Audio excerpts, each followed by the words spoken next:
Coming after the end of a very nice summer that we've had here in the UK in 2025. Autumn isn't looked forward to by many. It's a time of closing down and closing the world out as the nights grow longer and the days grow shorter. But if you get out and about on a nice autumn day, get the right kind of lighting, autumn is indeed a magical time, and there's still lots of things to look for. That's what people tend to forget.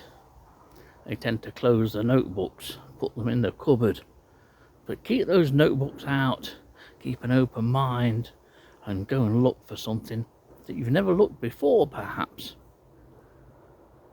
Autumn can be bountiful in terms of notebook entries.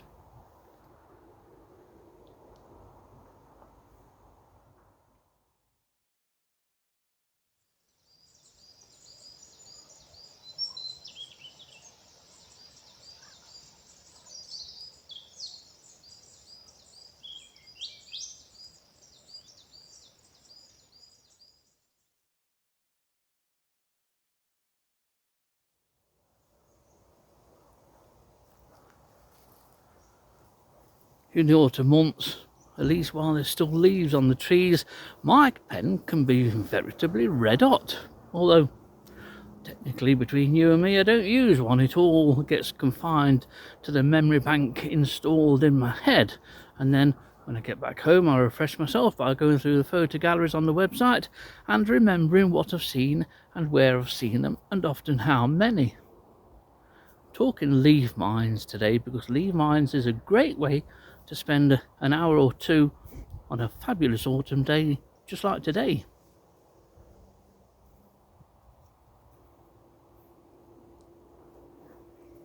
There's so many species that you can look for, but rather than just targeting particular species, if you're new to leaf mines or just have a casual interest in leaf mines, then it often pays just to look for leaf mines on one particular species of tree. You could pick oak. Lots and lots of leaf mines of Stigmellas, ectodemias and Phalaenopteras on oak. The Stigmellas in autumn are usually impossible to identify, but one that isn't is this one here. And this is one that I don't see very often. Well, here's one to look out for. It's quite conspicuous, especially now that with age the frass in the mines is turning brown. Initially it starts off as green, and these mines then aren't all that obvious to see.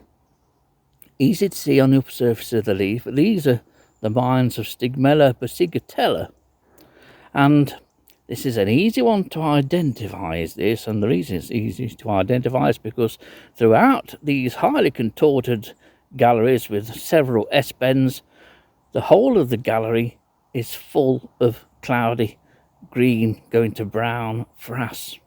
None of the other Stigmellas or ectodemias on oak do this. So it's an easy way to identify this particular mine.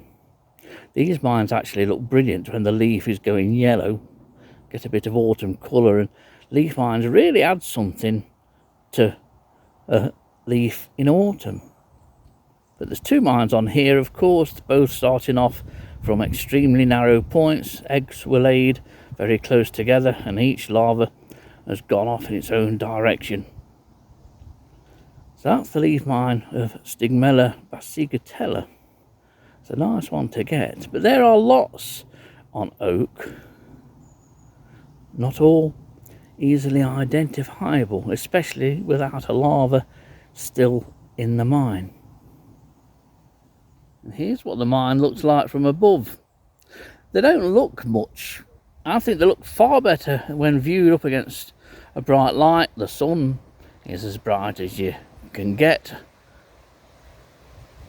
And the best way to photograph leaf mines is to photograph that mine against the sun, with the sun lighting it up from the back. That way you can see all the details of the frass, and it helps to identify the mine. But these don't look anything like this, but put them up against the sun, I think they look quite beautiful, quite arty. It started off beautifully sunny today. Now we're losing it. And this was quite a sun trap up until about 10 minutes ago, but the cloud is now covering the sun.